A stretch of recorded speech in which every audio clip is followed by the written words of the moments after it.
Good deal. So part 3 with Revit, and last time we got pretty significantly far. We talked about structure. We started dialing in some really nice things, going over some of the different families. Keep in mind, you can get to like a certain kind of basic part, and once you kind of have all the pieces there, you can go in and well, I don't like that rail, and of course load different rails and things like this. So sometimes it's about just getting it there and not necessarily like getting it perfectly the first time, if that makes sense. Because a lot of these, like I said, it's like a catalog, and it's like you kind of design this catalog, if you will. At least that's the best way that I can start to put it. But I want to show you how we go, of course, from model to drawings, and then even from the Revit drawings that it produces, that we can even further enhance that in our workflow. I also want to talk about perspectives, because that is a requirement of this project as well. Spoiler alert, it is pretty easy, pretty simple, and I even already have a sheet for us to put perspectives on it. So let's just dive right back into it. So some of the things that I wanted to mention and maybe forgot last time, we talked about basically adding components and things like that. I wanted to show off that there is a little bit more to it. I know I added like a bed and certain things like that. Just to recap, CM, we can add components and things like this. Another thing that's kind of nice is we have, every component. Like we can get the fans involved, we can get the exhaust fan. I mean, think about it. Eventually we do the electrical, mechanical, all that stuff, right? The plumbing. And eventually they all come in as components. And again, what I really do like about this is already the object itself covers the ground that I would have had to trim out in any other program. And some of you guys may know what I mean by that. Some of you guys know this well by putting those scale figures in Illustrator, and suddenly the lines are inside the people, and that's not exactly what we want. And again, some of this program is actually doing a lot of that for us. I don't want to waste too much time just kind of putting things together. However, I'm a stickler for making things as realistic as possible. So you may have noticed sometimes you can see these things pretty well. Sometimes it's actually kind of hard to see. So one of the first things that we can get into is actually the views. And under 3D view, you'll notice that there is a camera view, just like Rhino. It's an actual button, so when we click on it, you usually click the stationary point, or the standing point as sometimes it's referred. I very often go to the very corner, because usually I'm going for kind of a wide angle lens shot. Something where as you can see, it starts to build that cone for us at a certain degree and angle by default. So if I wanted something like this, as soon as I click, it's actually going to show us that view and that viewport. Now, annoyingly enough, Revit, it's kind of stuck there, if you will. I can control the viewport, if you will, but as you can see, it's going to start to get extremely dramatic, right, and start to give this really false reality. Be very careful about that, because let's face it, even though these are all three the exact same size window, it doesn't look like it, right? So be very careful with that sort of false view, if you will. If it were me, I'd probably stick it to there. It's at least I could claim that those are and look the exact same size. But as you can see, already looking pretty nice. The way that you want to move in this view, by the way, is you'd want to click on an object that's kind of in the center of the view, right? So like the stairs kind of in the center of the view, this particular component's in the center. And as I move around, you'll notice that my camera actually goes into the wall. There's really no way to kind of change this besides actually going back to, say, that three-dimensional view, clicking on the camera itself. So this view actually controls the camera. So you'll notice if you click on the view, you can actually change the camera, right? So that is kind of nice. But as you can see, it's kind of stuck on a point, and we can control those points, right, and where we want to look. But besides that, there's really not a lot we can do with this. We could get fancy with the spices. There are these things like far clip. So like, for instance, I can make it go 100 feet back if I wanted to view 100 feet. And as you can see, that's going to increase the cone, but it really doesn't change the cone. I can also change it from perspective to orthographic, which some of you guys may know. Orthographic is a parallel view, and it is kind of nice that it automatically does that, just like Rhino would. However, it's a very different view, right? It's more of a elevational view. But again, what's kind of nice is now I can really dial in a certain part of the project. If I really wanted to see that part of the project, I can really still give it an isometric view. But again, I would go to your professor on that one. As you can see though, if I click on that viewport, again, I get different options. So I'm gonna go back to perspective because that's a little bit better. And go back to the view that I was looking at. However, as you can see, I'm going to hurt myself very badly. There's no rail here. I'm just gonna fall right in or possibly injure myself. I actually kind of want a window.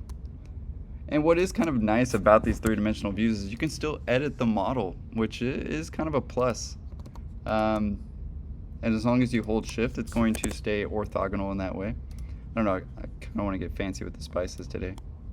So I'm just hitting CC for copy, holding shift, and basically pasting those things. So again, there is something kind of nice, I think, about Revit, but it does take some time. Anyway, looking pretty nice, but let's get some rails in there. That would be actually pretty hard to draw the rails. I don't know. Let's see. It probably is difficult. If I get the railing in there, and again, yeah, not too bad, but again, I'm relying on my field of view, if you will. So I'm gonna go back to level 3 and really just complete that. Another thing that I could do is just double click on the extension of this one, right? So that is particularly a rail, right? A guardrail. And that's a guardrail. And if you notice, if you double click on these things, you can change them and manipulate them. Be careful though, because sometimes they're actually hosted to the stair and they can't be hosted to two things at once. So I'm either hosted to this floor and all of that rail goes up, or I want to keep that rail on the stair, and most people do want to keep it on the stair. So often what I do to kind of fake it till I make it is, of course, actually just hit the railing and go around it, right? Act as if there was a railing. And again, I just kind of ballpark it first, right? I'm not trying to, make anything perfect.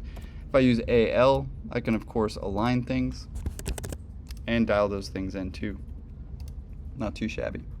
Same thing over here. I may want to dial that in directly and even align it to that piece. So something like that.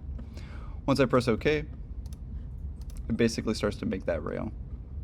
Maybe not exactly ideal. I guess I should have made maybe this one a little bit more and put one right here. I'd want to go to the center point of that, and let's face it, eventually you kind of just dial these things in, especially in studio. You're like, that's good enough, right? Something like that is not going to break the bank, or even for a construction drawing, the construction guy is going to know what to do. But let me just show you what happens if we do kind of extend that. Right, see, my floor isn't quite there. It's not quite attached to it, so be careful. What it's going to do is actually kind of funny. Let's extend that line if we can. Get out of here. We'll take that blue dot. I actually don't think it'll even let me cross this. Let me see. Oh wow, it did. But if you take a look at the view, oh, maybe 2026 has stepped up. All right, I stand corrected. But that's okay. But yeah, as you can see, you can just extend these lines as well.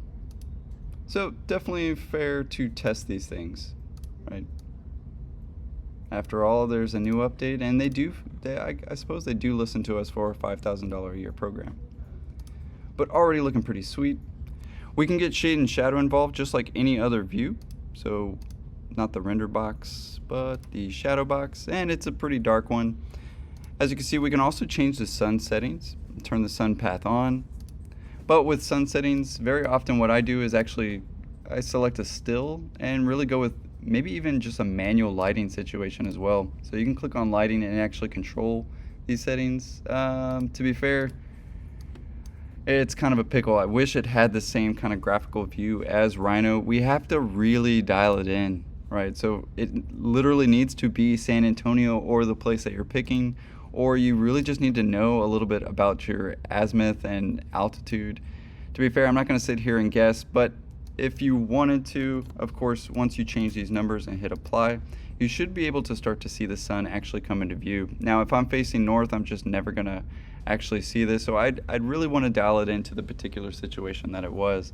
Now that's pretty easy in studio or a real project, but for the sake of this tutorial, I didn't really set that up, so keep those kinds of things in mind. But you can change the sun settings per view, and that is kind of a plus compared to Rhino, where it's kind of a fixed situation for the entire global model.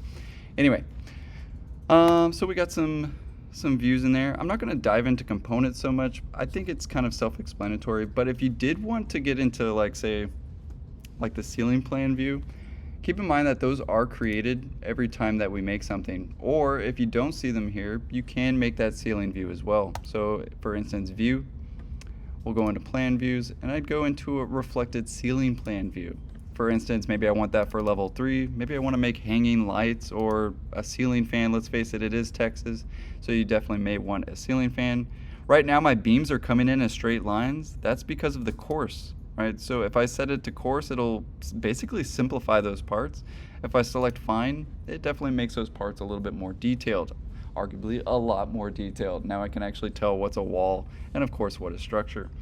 In my case, say I wanted to add some components like a fan. Let's go ahead and do so. You'll notice that some of these parts, they can be actually fixed to a host differently. So for instance, like a fan, you'll notice right now it's like, hey, I can't post to anything, right? However, you'll notice in architecture, in the modified view, in our case, we need an actual ceiling to do so. One way that you can fake it is actually going to architecture, create a ceiling. I'll just make kind of a little ceiling, right? Now, to be fair, there is this automatic ceiling mode, and you can see like there's this red line popping up. You guys see that? Barely, right? But there's actually this little red inner line popping up. If you click there, it'll basically automatically make a ceiling, which is great if you want a flat ceiling. Not great if you wanted to do something maybe vaulted or, you know, want to give it a little bit of slope. But we could check that out pretty immediately, right? And as you can see, it's pretty darn dark. And it needs to go significantly up. So let's go with like 12 feet. Sweet. And let's maybe give that an angle as well. So you can double click on that. And just like the roofs, we can basically define slope. However, it does work slightly different. And I believe we chose something like 5 inches, I believe. So we'll go with that. And as you can see, fake it till you make it. Maybe I selected 4 or something. Not sure what I dialed in last time. I think it was kind of arbitrary, actually. Oh, come on, man! World's smallest buttons. You gotta love Revit. So we'll go with like 4 inches. But again, we can use this view and actually order. I mean, especially if you're in interior design. I mean, this is like the best, right? Because you can actually see the immediate changes and model changes, and just basically click on a tab, right? But if I do want to get see, there goes my ceiling, right? So I may actually need to change my view range in order to see some of those things. So for instance, maybe like 12 feet. And as you can see, it's going to take me a while to guess where that view range is. But in our case, I should be able to add a ceiling fan now. No? Doesn't want me to. Let's see if I can actually add it in this view. Oh, there it is. Oh, yeah, that's right. I went to level 3 instead of level 3. Oh, wait, it's still not showing it. Let's find out why. It's probably our view range. When in doubt, it's your view range, right? Let's face it. So in my case, the top level above floor plan, no. I want it to be associated with level 3. Let's see if that helps. Nope, doesn't want to. That's okay. We'll go with 2 feet above that. Nah, doesn't want it. Sometimes you gotta sit here and guess. I'm not gonna lie. If it helps, you know, we have our handy dandy chart, but in my case, things are opposite in this view. We are looking at the ceiling plan, and technically it's not mirrored. It's kind of weird. It's kind of like we're still looking at the floor plan, but we're seeing, does that make sense? I know for some of us this may be the very first time, and not for a long time will you see a reflected ceiling plan, but just in case you didn't know, we definitely use reflected ceiling plans all the time. Anyway, not that it's super important. The reflected ceiling plan is not even a part of our final submission, but I just wanted to go over it just in case you do want to get fancy with the spices and add some things. But in our case, let's talk a little bit more about how we get them on the pages, how we change up their layers, how we change up all the kinds of line types, basically Illustrator inside of Revit. And to be fair, we can still export it and take it to Illustrator, Photoshop, or any other program. But in my case, let's get some perspectives first. So technically you can't do a camera view inside of another camera view. Not sure why, but you can't. So in our case, I'm gonna go to my site view, and I kind of want these exterior views, maybe from the creek side, maybe from the driveway side. Those are definitely typical money shots that you would use in competition, or for the client. So in our case, let's get another camera. Now, I believe it's actually set to a certain view, right? So since I'm on first floor, that camera is actually going to be on first floor. So if you wanted it to say like an upper shot, you would use third floor, right, in order to basically get that view. In my case, it's going to be kind of slightly above this creek, but I'm not mad about it. So something like that, fair enough. Now, I probably wouldn't want to see that much dirt, and I could still actually dial this in by, of course, selecting a component, and something like that's actually looking pretty fair. I'd want to get some shade and shadow involved, of course, but that's actually usually pretty too dark by default. I'm going to share a trade secret with you, right? The best, basically the best lighting, if you will. So if we go to graphic display options, lighting, actually it might be shadows. Nope, it is lighting. We'll take the shadows from 50 to sweet 16. Those are the perfect shadows you need. 16, that's all you need to know. But as you can see, a lot better, and starts to give us still shade and shadow, but of course a little bit lighter. Starts to reveal the architecture a bit better. This is where the sun settings actually is a little bit more noticeable. So if you say go to sun settings, you might be able to actually dial this in a little bit better. And as you can see, when we hit apply, it immediately gets the exact piece. So that is kind of nice. But again, I'd have to know the degrees, and obviously going the wrong way here. Let's go with 90. Oh man, what did I have? 120? I don't know. I've messed up my shadows, but as you can see, we can really dial those things in. Let's get another one involved. Why not? Get a few. Go back to my sites. Again, view, 3D view, and of course camera. We'll get a couple of those in there. Again, I may want to reveal the awesome drama that my skyscraper residential house has. And as you can see, oh, not ideal. Right? So what could we do? Just take it back. In fact, you could even align it to something. So AL, and say I wanted to align it to a particular line. I really want to get that one, so I'm going to hit tab and see if I can find it. Oh, that one might do right there. So align it to that one. It won't let me do it. It's okay. Fake it till you make it. But as you can see, now we got that piece, and I could do just like I did last time in mirroring this piece. I could mirror that of that ceiling treatment as well. But I kind of like it. I kind of want the boards to go up in there. Hold on. See if we can get 13 feet in there. Nice. Look at that. Got little rafters exposed. You know, that it's funny, that's a costly feature. Anyway, but looking pretty good in terms of setting up perspectives. I do need to do that per view. So if I wanted to apply, and this is where Revit becomes unfortunately slower than Illustrator, because I do have to change it per view, whereas in Illustrator I could basically put it all there and change it in an instant. So it really is up to you and how you want to work. Let's face it, when you're making construction drawings, that typically takes like 2 to 3 years in some cases. I kid you not. I worked on this one house in Colorado. It took us 3 years. I worked on the same project for 3 years. So if you're getting bored with like a 6-week or an 8-week project, just get ready. I mean, of course, the difference is that you're getting paid for those 3 years, but it is a hassle. But now that we have these views, essentially we can start getting ready. I don't know if I actually worked with my sections, so I'm going to go ahead and close a couple of these. You never want to have too many tabs open. Keep in mind that each of these tabs, they do take up CPU, GPU, those kinds of things. So when in doubt, I kind of go back to my default. But let's say I was done. I got all the structure, I've got all the rails, I've got some annotations. In fact, maybe we talk about annotations because there is something kind of nice about that. So if we go to say like a floor plan, I can actually label these things pretty well. So we've talked about the architecture, the structural tab. I'm not really going to get into steel precast systems, but as you can imagine, if you click on some of these tabs, you can see what they do, right? We can do mechanical equipment, the pipes literally to the mechanical. We literally do every part, right?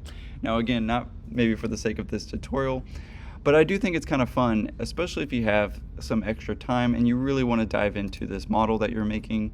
You can really get into it. Insert, you'll probably only ever use DWG, but annotate is probably your best friend. In fact, this is where you're going to find some of the tools that we're already using. You'll notice that they actually call out their DI, right? So you'll notice one's DI. Some don't actually have a shortcut for them, which is super annoying that you can't even put them on there. But again, at least some of those do have shortcuts like DI. And let's face it, if this were a construction drawing, we actually go from stud to stud, right? And what that means is like the inner border inside here. So my wall is actually incorrect.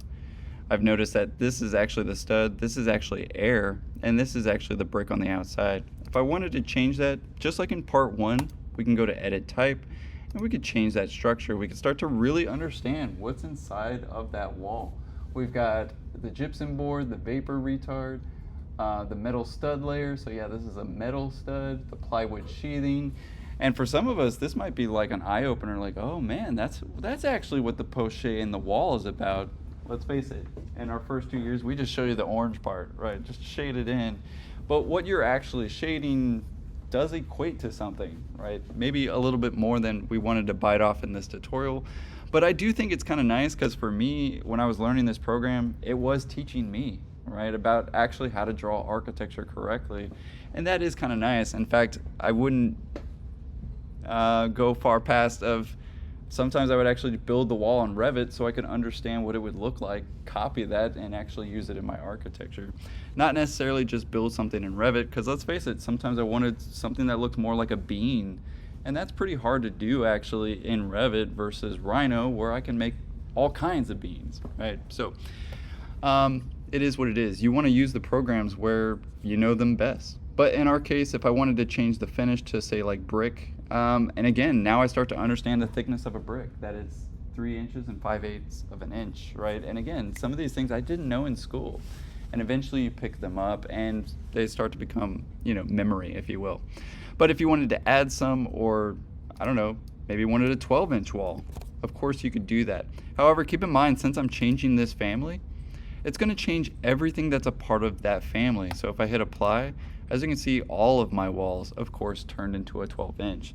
So just keep those kinds of things in mind. However, I can edit undo them, so something like that, and go back to, you know, basically a general wall. But let's not get too far ahead of ourselves. Let's fix that a little bit. And again, this is for the sake of tutorials, right? I mean, obviously you want to flip your walls and make sure that they're the correct direction, and that may take some dialing in. Right now I'm just actually using my arrow keys on my computer, of course, to flip those. I could also use my AL, and as I was mentioning, oh, doesn't like that. Why won't it let me do it? Highlighted walls are attached to highlighted targets. Detach those targets. That's okay. Sometimes you have to detach. But we can realign those things, unjoin them, and basically put them back. Now my roof is probably completely effed, let's face it, right? Because those were attached to the walls and things like this. I'm almost afraid to look at it. Okay, not too bad, but something seems off a little bit there now. I don't know, still looking pretty good. All right, we may have dodged a bullet. But in our case, annotations. So what is nice about annotations is we do have a couple of things. So when in doubt, if you just couldn't find the component and you're just out of luck, I mentioned this last time, DL is a way that we can basically draw. So if I don't know, I do this all the time because nobody has time to look for a rug. And there are rugs for Revit, by the way, but nobody has time for that sometimes. You just draw a line, right? Just draw a rug, right, if you will. Sometimes I'll even draw the couch, the chair, you know, the love seat, if you will, right, the table, and sometimes even the television. So when in doubt, let's face it, like sometimes you're just showing the client a floor plan. They just want to see the floor plan. You're not going to spend 12 hours charging them $25 an hour or so, or gosh, maybe even $55 an hour.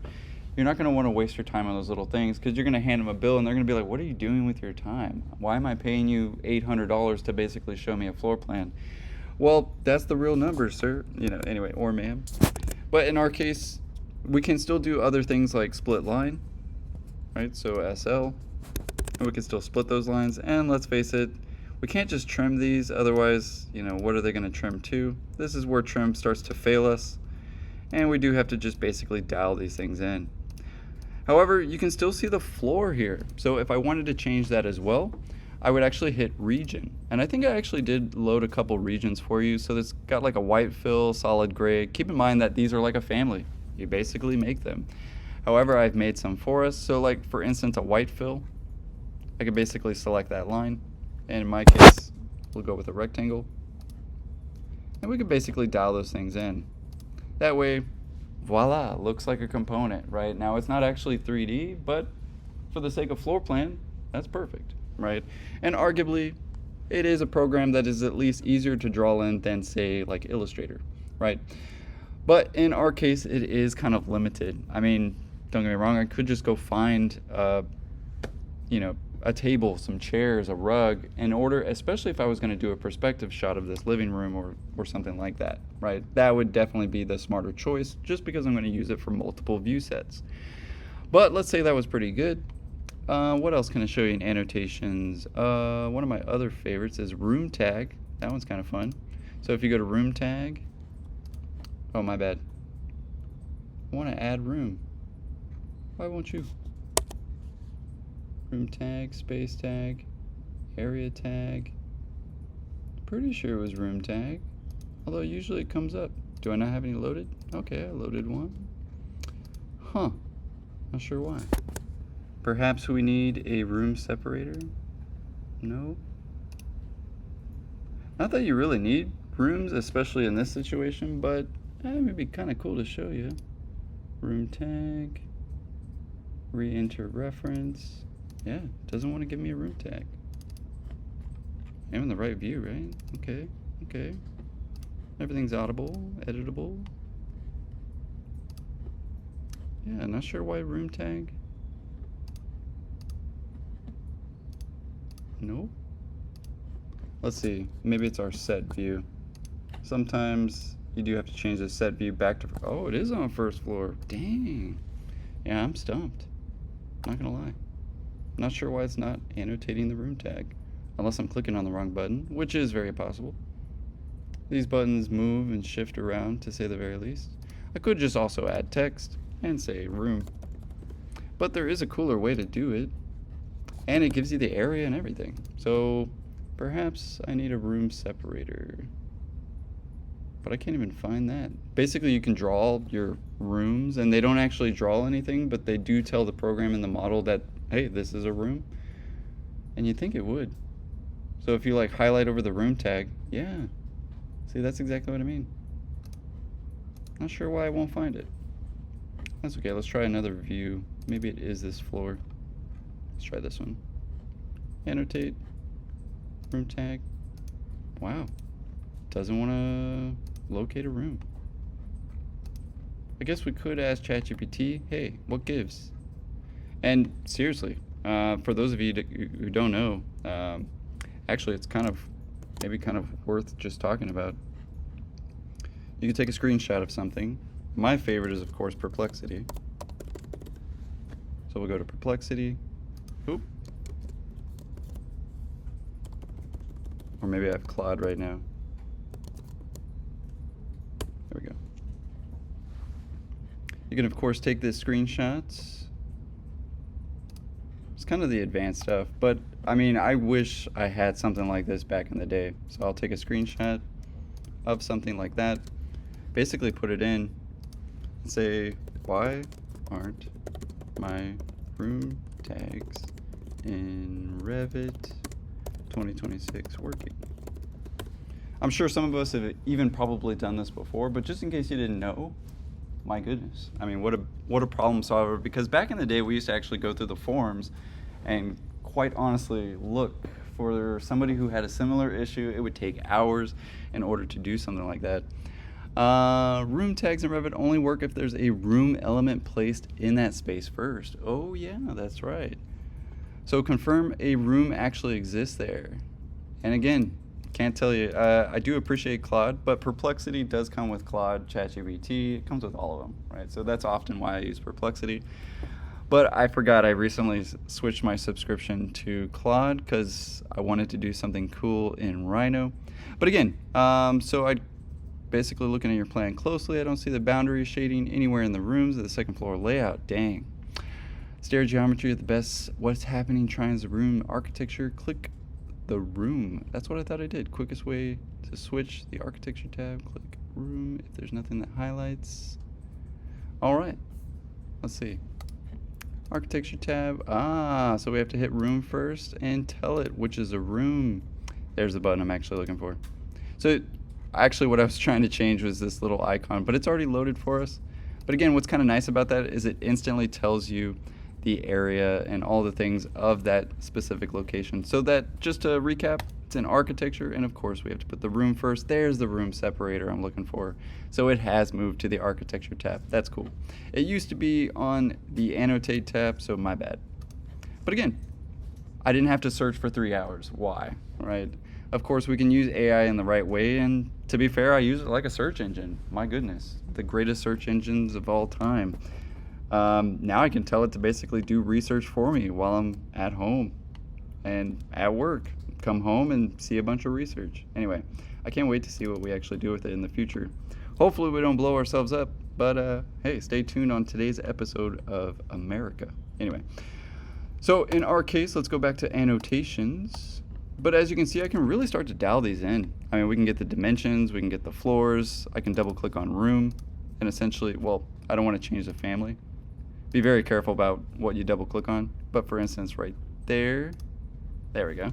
I could say bedroom, and of course it'll change those things. And what's kind of nice is it even labels them, and keep in mind, like, that's eventually a wanted thing, right? Eventually you have 1,000 rooms, and you definitely want to make sure that this room is 502C versus 502A, 502B, all those kinds of things that definitely come about in construction, especially of a grand scale like even the building that we're in right now.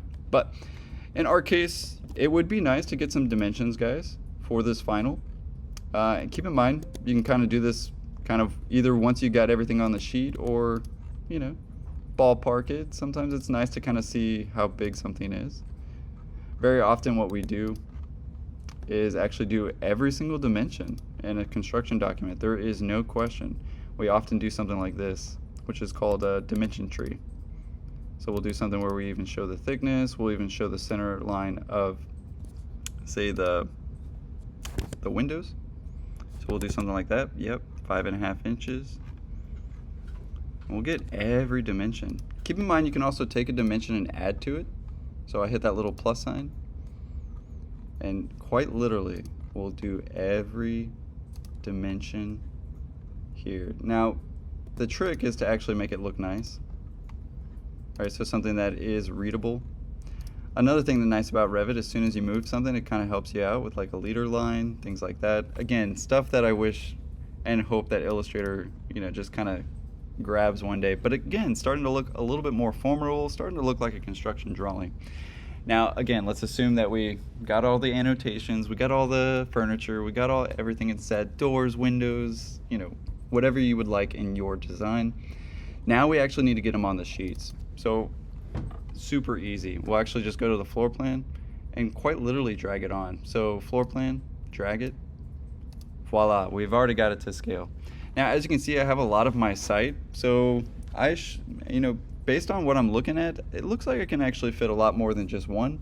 So I'm going to, of course, double click, and in my case, I need to control that frame. So I need to turn on my frame first, right? There's that little frame. I'd want to dial it in, and this is basically like a crop frame, right?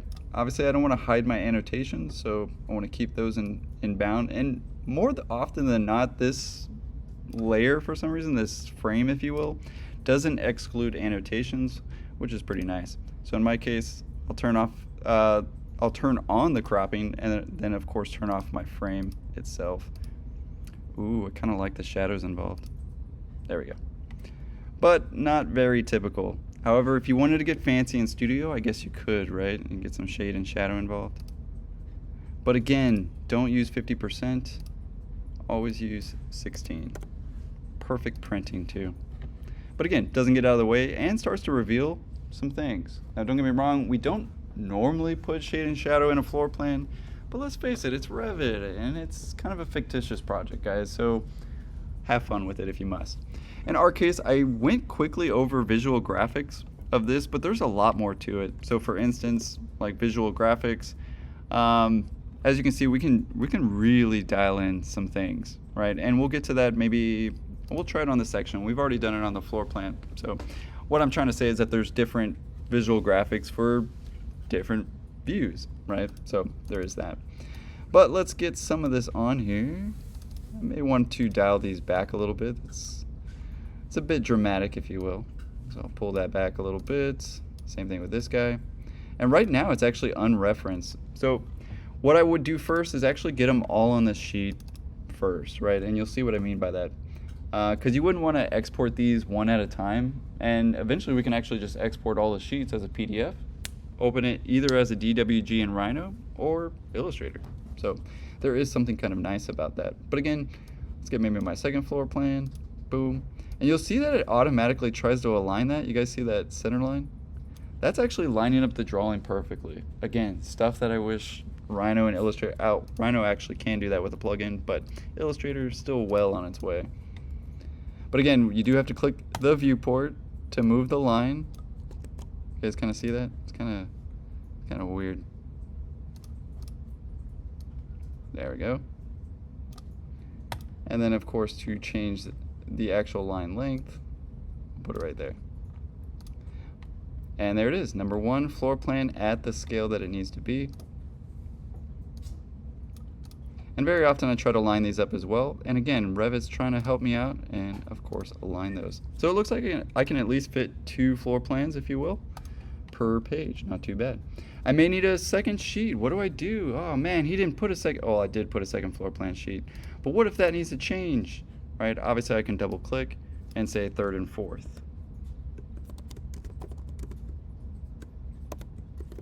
Anyway, obviously not the correct way to write that, but again, tutorial.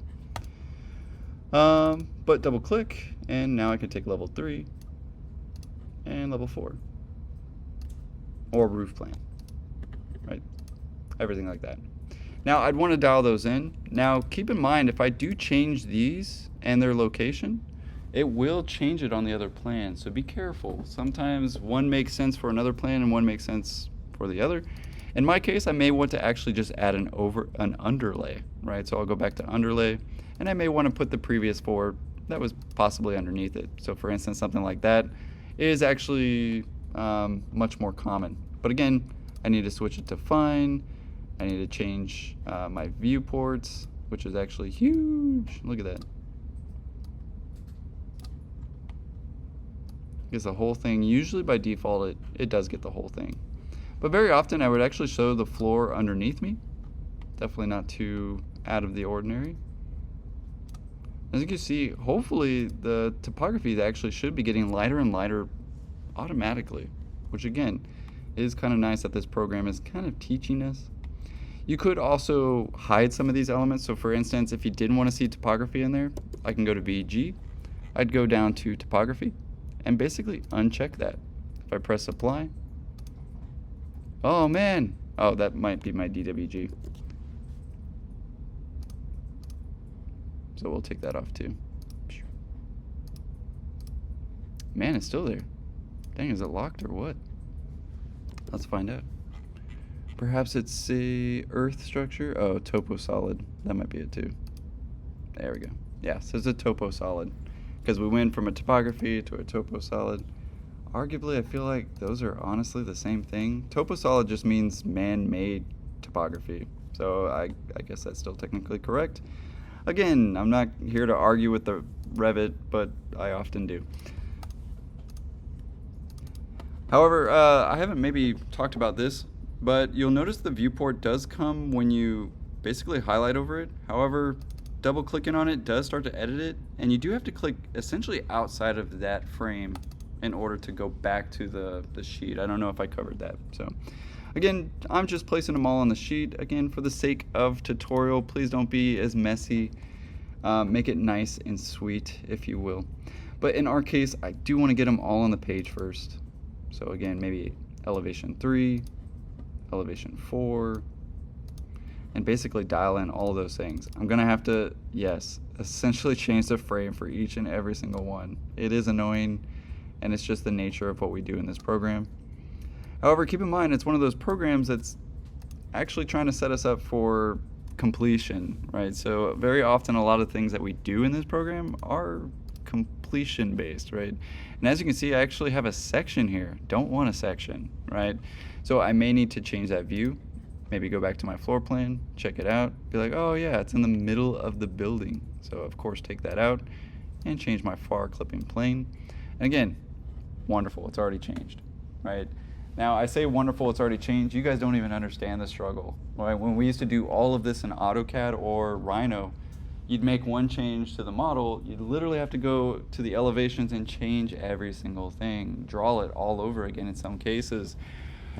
So there is a plus to Revit, right? Plus, once we dial in something on this view, as you guys know, it changes it on the other view as well. But again, I gotta go back to my visibility graphics, my visibility display options, and again, of course, change some of those things. So background, lighting, and change that to 16. Some of these things, once you do change them in like this file, you're basically telling Revit this is what you want as a standard. You can do that too. Really only works on your own personal computer. Please don't do that to the school computers. Let's get some shade and shadow in there. Perfect. Look at that. And voila. But as you can see, I've got a lot of lines in here. This is actually probably another level. So some things you do have to kind of dial back in. Whee! Because sometimes by default they are way off in the distance. Now some lines are connected to others depending on when you made them. In my case, these two looks, I don't know, I feel like I remade the top one, but it is what it is. Be very careful, don't accidentally lateral them, right? Keep in mind these grids do control a lot of our components. So make sure you take the right blue. And this is where I guess it does kind of get tricky. I think I showed this last time that you can basically go through different views of that. But you can also hit this little break line. I know it's impossible to see. But you can break these and actually change them as well, like regular callouts. So if you wanted to do something like this, maybe it was getting in the way. Again, I wish Illustrator would do stuff like this. What's annoying about that is once I do break it, I do have to kind of like move all of the break, which is extremely annoying. Don't break it unless you actually, already have it set in place. And as you can see, my middle button's still struggling today. My bad.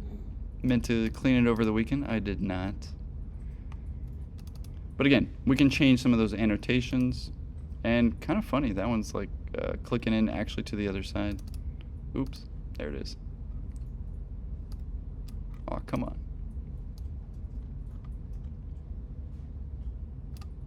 Come on.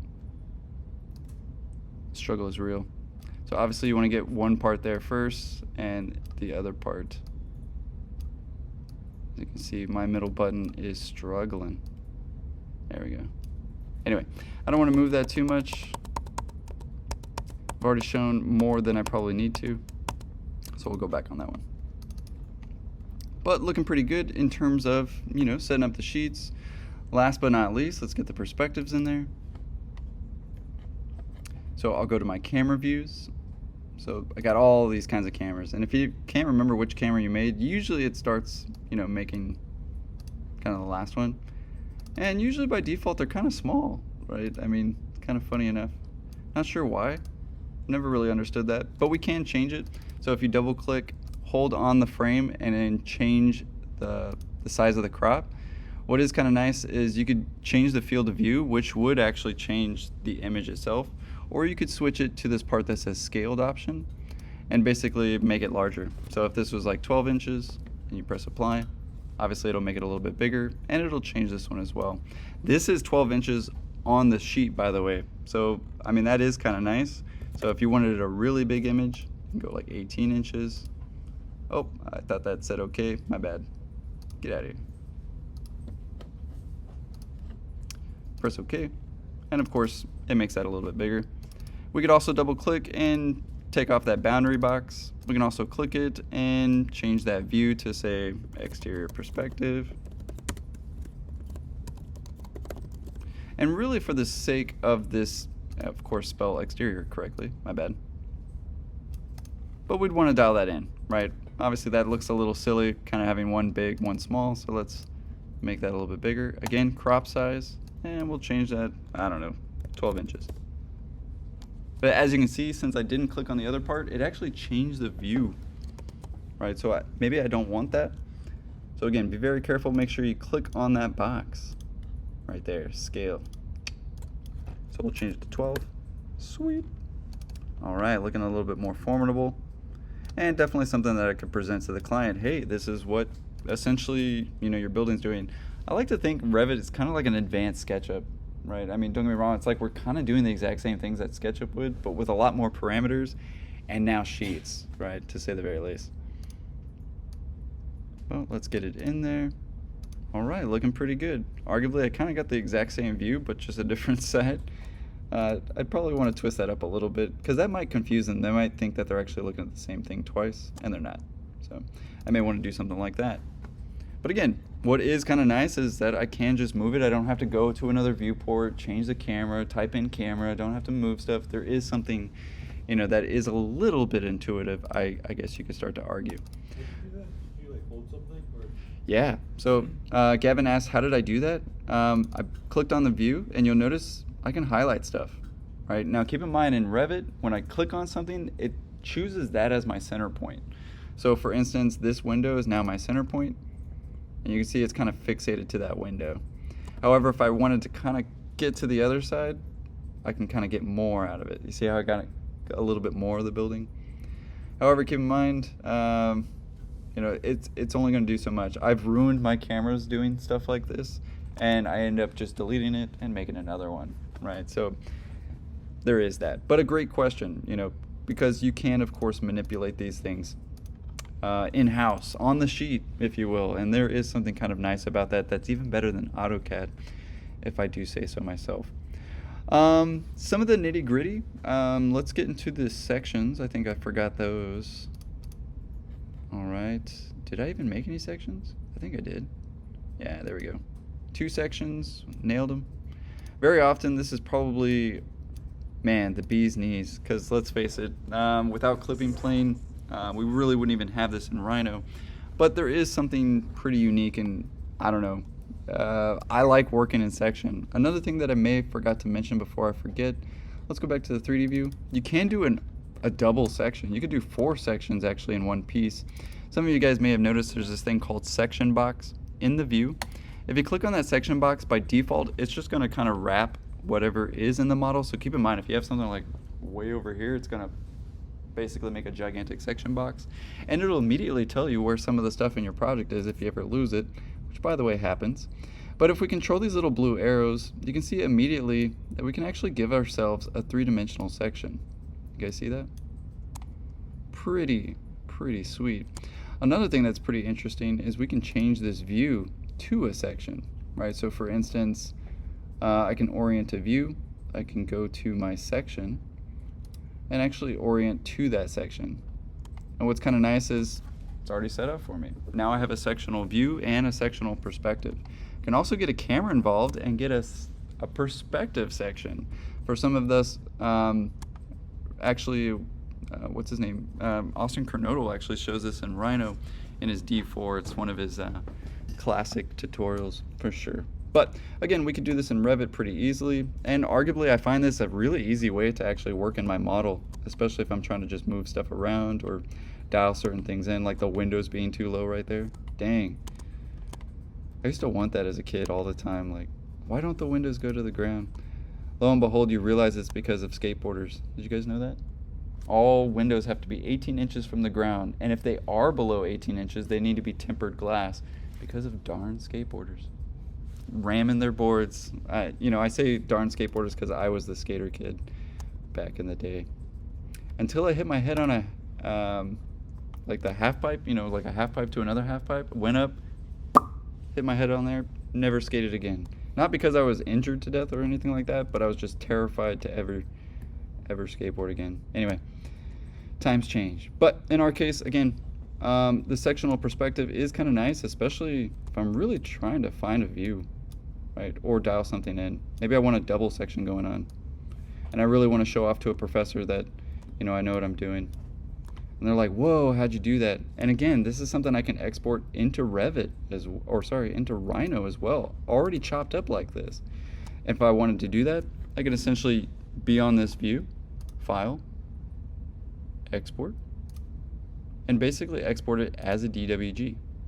Yes, that's right, DWG is both a 2-dimensional file and a 3-dimensional file. So I could take that 3 dimensions, export it as a DWG, and I'll open that later when we talk about exporting.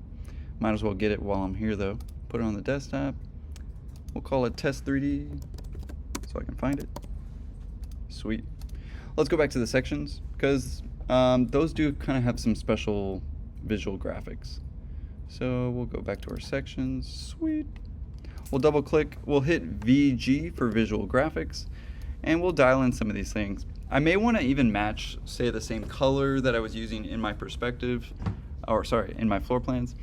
So one of the things that I would recommend is actually holding control and actually selecting the pieces that you want. So for instance, maybe I want to control the topography. In my case, the structural framing that I have. Sometimes that's all in one category. You'll notice there's not an architectural columns in here. There's just structural columns. Pretty sure, yeah. Usually, I think it just turns into columns. There we go. Yeah, conduits, columns. And again, you can click on these things to enact them and deactivate them. But we definitely want to get the roofs, structural columns, walls, stairs, of course. And we just about have it all. In my case, I'm going to select my cut patterns, bless you. So I'm going to override that, and it's going to override all the ones that are highlighted. So I'm going to hit solid fill. We'll go with that classic UT orange, a little burnt, if you will. And we'll press OK.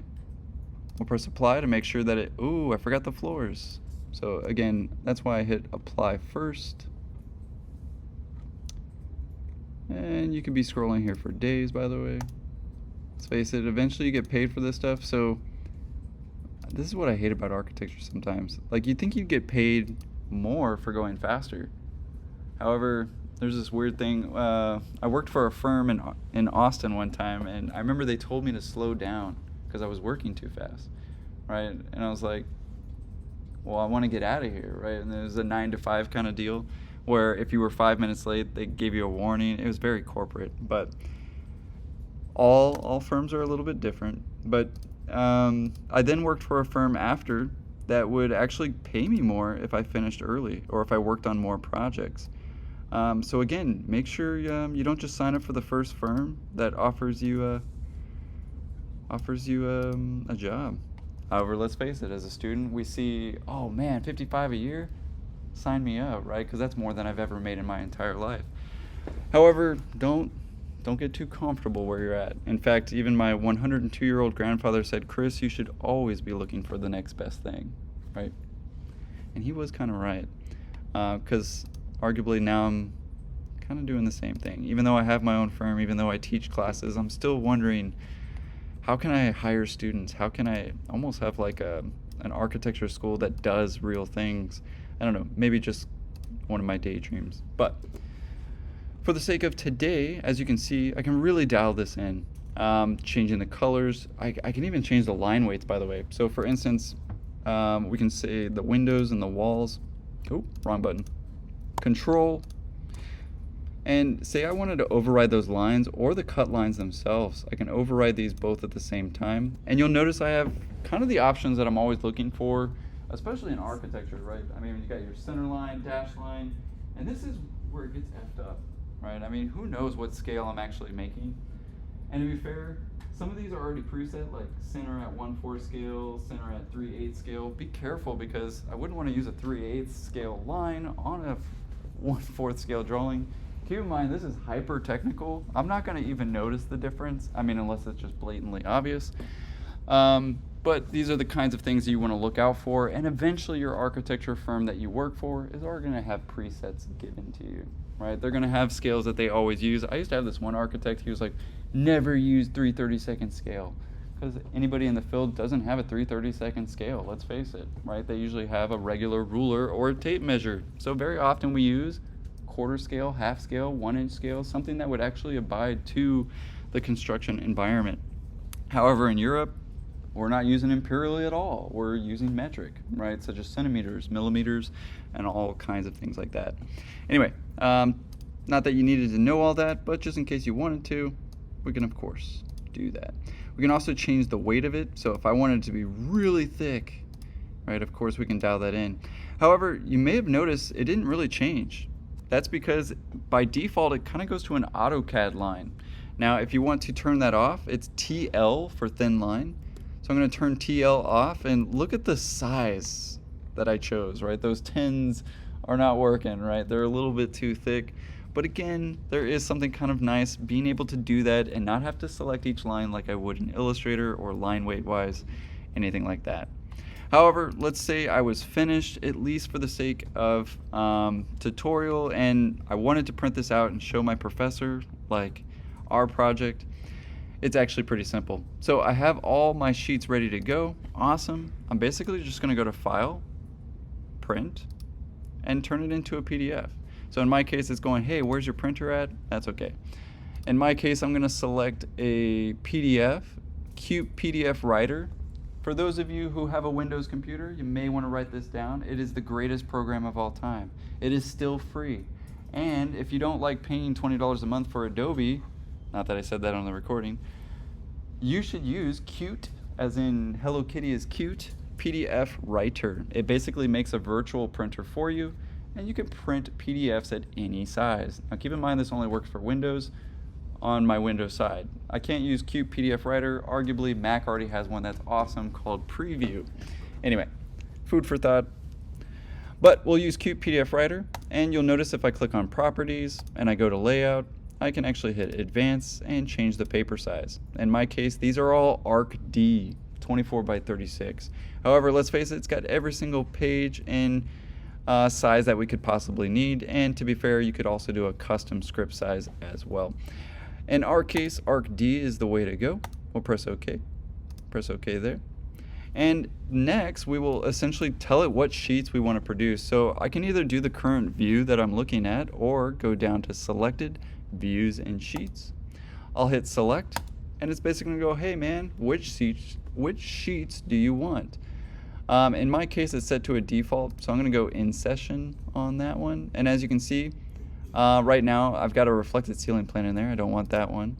So I'm going to go with these sheets right here. So perspectives, 2 sections, 2 elevations. I didn't really put anything on the roof, so we'll take that one off. And we got the floor plans themselves. In my case, after that, I hit Select.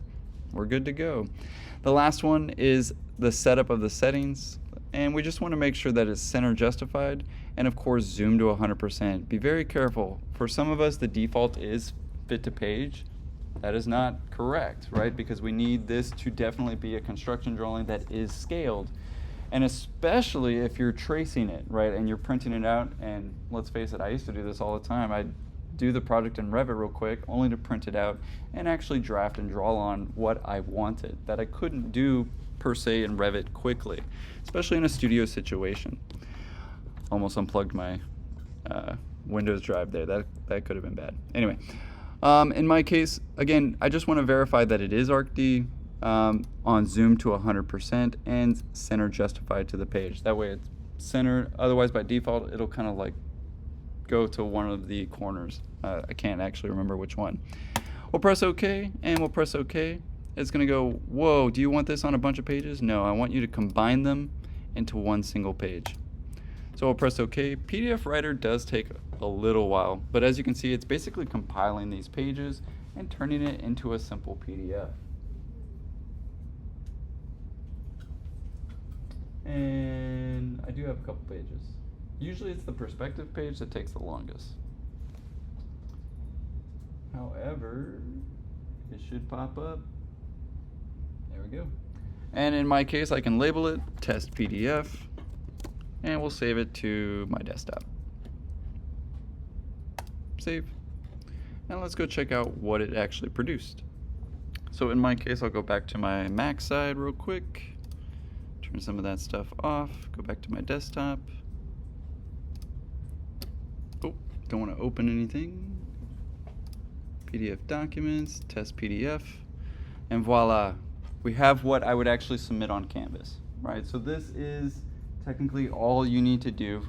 The next part that I'm about to show you is really just for studio. It's optional, right? If you wanted to get fancy with the spices, if you wanted to take what you learned in Project 1 and now apply it to Revit, this would be the next step. But for the sake of our project, guys, this is what I'm expecting by no later than Friday. I'm gonna say about 5 o'clock, because if I do midnight, it actually, you guys get knocked out of the class technically at midnight, so I don't want one of those things to happen where like I could have swore I submitted and now you're kicked out of the class and you don't even know. So I would say 5 o'clock, guys, on Friday. I'm gonna say it for the recording and we'll use it for accountability. But as you can see, what's kind of nice about this is I can immediately see, oh man, I need to switch the shadows on, you know, page whatever. Oh, I got a little scale in there. Oh, my bad. Those kinds of things. Now let me show you what happens if we open this in Illustrator. So let me go ahead and open up Illustrator. Of course, allow. In my case, let's go back to Revit real quick. Very dangerous opening up so many programs while recording, but man, this computer pulls through and the fan hasn't even turned on. Amazing. Anyway, what was I doing? Oh yeah. So we can export these just like a PDF. We can export them all as a DWG or arguably some other files as well. So I wanted to share that. Again, absolutely optional and not required. But again, if you wanted to use this in Studio, my goodness, I mean, why not? You know the program now, and of course you can use it. So in my case, I'd want to go to a three-dimensional view. You can do this in the perspective views, but it arguably does the exact same thing. But you can. So in my case, I would go to File, Export, turn that into a CAD format, select DWG. DXF kind of works sometimes. It depends on what program you want to take it to. But essentially, it's going to take this three-dimensional view now, right? So instead of selecting all those sheets, it's just this view. So I'll hit Next. And this is where the trick comes in. Typically, you want to save it as the lowest year that you can. So you'll see by default, it has AutoCAD 2018, 13, 10, and 7. Arguably, for some reason, if you just choose the youngest year, it works better for most programs. Often, I find if I do it at 2018, it has to be like top tier Rhino 8, highly updated versus, you know, the 2007 will just open up on everything. So by default, usually I choose, you know, whatever year is the oldest. I think I said youngest earlier, mistakenly. Anyway, let's go with desktop and we'll say test. I think I already made the test 3D model, but just in case I didn't, we'll press OK. And it'll basically export this, right? So yeah, I should save the project. I haven't saved in a while, and typically Revit does save pretty automatically. Some of you guys may have noticed it saves multiple copies as you're going, and it saves it in 30-minute increments, right? So if the power goes out, I simply open up that last preview and it's actually saving in the background. I don't know why it actually tells us to save again sometimes, but it does. So let's go to Illustrator, see what that opens up. So in my case, let's open up that PDF first and let's try that DWG and see if that works as well. Test drawing fun, I don't think that was it. I gotta start labeling these better. In my case, let's try the PDF first, see what it produces. I'm gonna select all, press OK, and voila. What is kind of nice is, yeah, it's got every sheet. It's even got every artboard for us. So again, that's kind of nice because, well, if I wanted to change this or remove something, it might be nice to do that all at once. Another thing is you'll notice they kind of come in as like a separate kind of grouped box, right? So you'll notice if you basically have to double click on these. You have to use a direct tool, but essentially sometimes you can actually get to them. Sometimes they actually save as an image. Looks like in my case it actually saved as an image. I can't edit these. Yeah, I don't think it will. Actually, the best way to know, yeah, they're all on one layer. So that should tell you immediately PDF is not the way to go, right? So let's try DWG. Oop, zoom in a little bit. Oh yeah, I've got it like in a window mode. My bad. Illustrator. Dang it, there it is.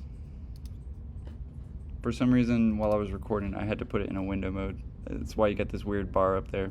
Let's try the DWG, see what it produces. Might not open at all, actually. I'm not sure. Let's go with scale to fit artboard, otherwise it's going to be ginormous.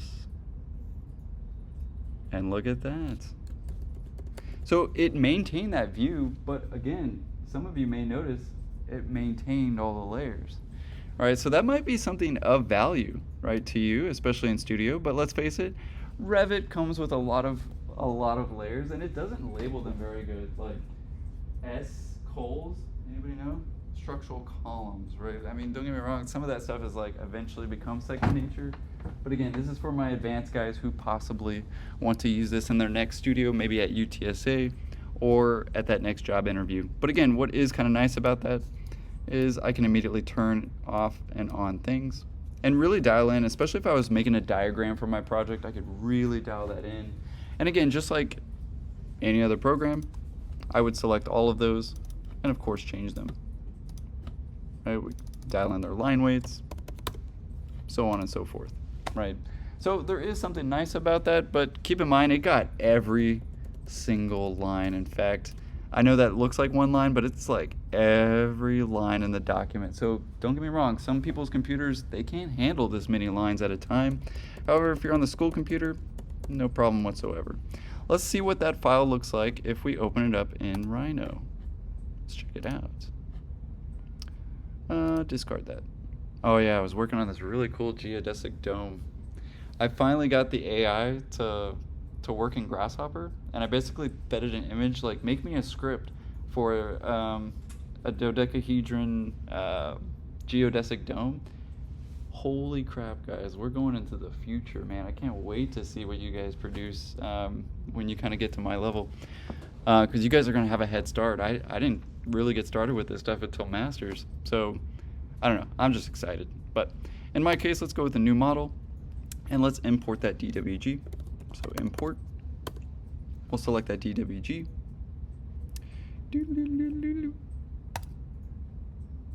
Sweet. Voila, we got a three-dimensional model. Now, arguably, you can see some stuff doesn't carry over, right? Like, ooh, that looked a lot better in Revit. And to be fair, it's probably easier to change in Revit, right? As you can see, it basically turned into a triangle. And yes, I could change that triangle, but let's face it, you know, when I take this into Rhino, usually it's because I'm trying to do something cool with the rendering, or that I want to do some sort of exploded diagram, right? However, keep in mind, they're all separate components, separate pieces. This is also what I'd probably do if I was asked to 3D print it, right? Because I'd want to start to boolean and join all of these pieces. I start getting rid of some of the windows or certain components inside. But again, rather than starting from scratch, you know, I can basically take that in. Another thing that's unique about this is we can save it a DWG here, and of course, import it into here, right? So I could, funny enough, I can upload this DWG back inside of it. Hopefully nothing will crash, but let's see if we can do it. Insert DWG CAD. We'll link it to our desktop. Test 3D. Open.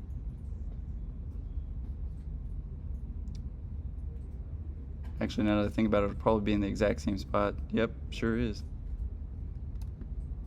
I don't think I can move it. I think it's pinned by default. Let me see.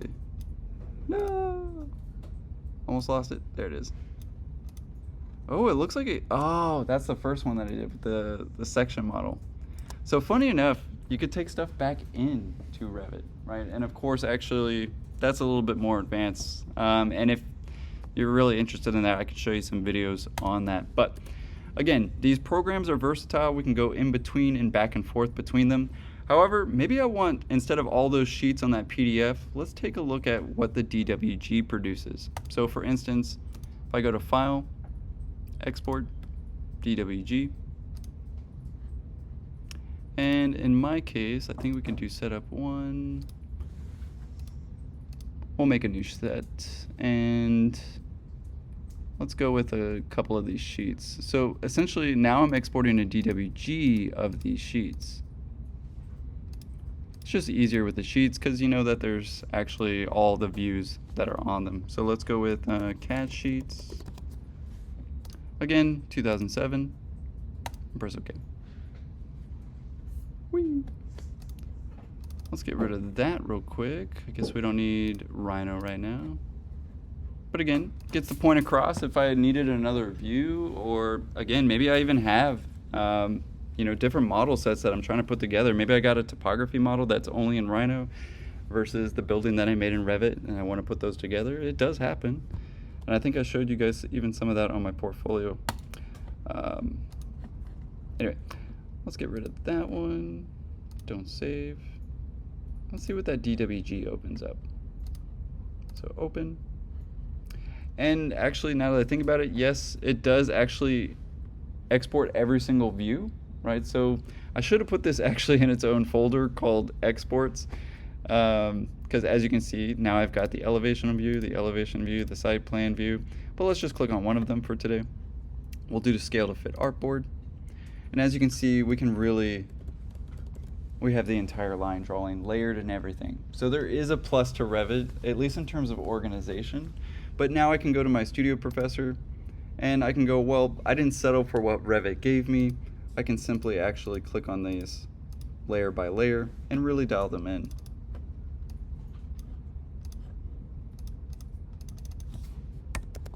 So again, we don't have to settle with Revit, and we can, of course, make it better. Or if you really wanted to dial in, let's say like the opacity of something, you now can, right? By, of course, controlling that opacity. In my case, I don't have enough room space, I guess, for my computer to render some of the tools that I normally use, but it is what it is. So, dang, right at an hour and a half. All right. So just to recap, a lot. Obviously, we talked a little bit more about components, talked a little bit more about perspectives, how to get them on the sheet, how to change their visual graphics, and really just how to utilize this program a little bit more than just the program and accepting what it has, right? So for the most part, have fun with it. I would say, again, I'm not going to be inherently looking at the design or how well of a construction drawing it is. I just want to see that you tried, to be completely honest with you. Now, I am expecting each of those sheets, even if it is just one thing on it, right? No big deal. But try your best to get all 4 elevations, 2 sections. As you can see, it's easier. It actually is easier done than said. It's a matter of clicking two lines, and of course produces those views for us. But before we end the video, were there any major questions that kind of came up that you might want to see done? Maybe like, oh man, he didn't show blank. Can you show that real quick? Anything, guys? Hopefully enough to, of course, make your studio, and hopefully you've actually already gotten started and haven't waited till part 3 just to get started. So, no questions? All right, we'll leave it there for today.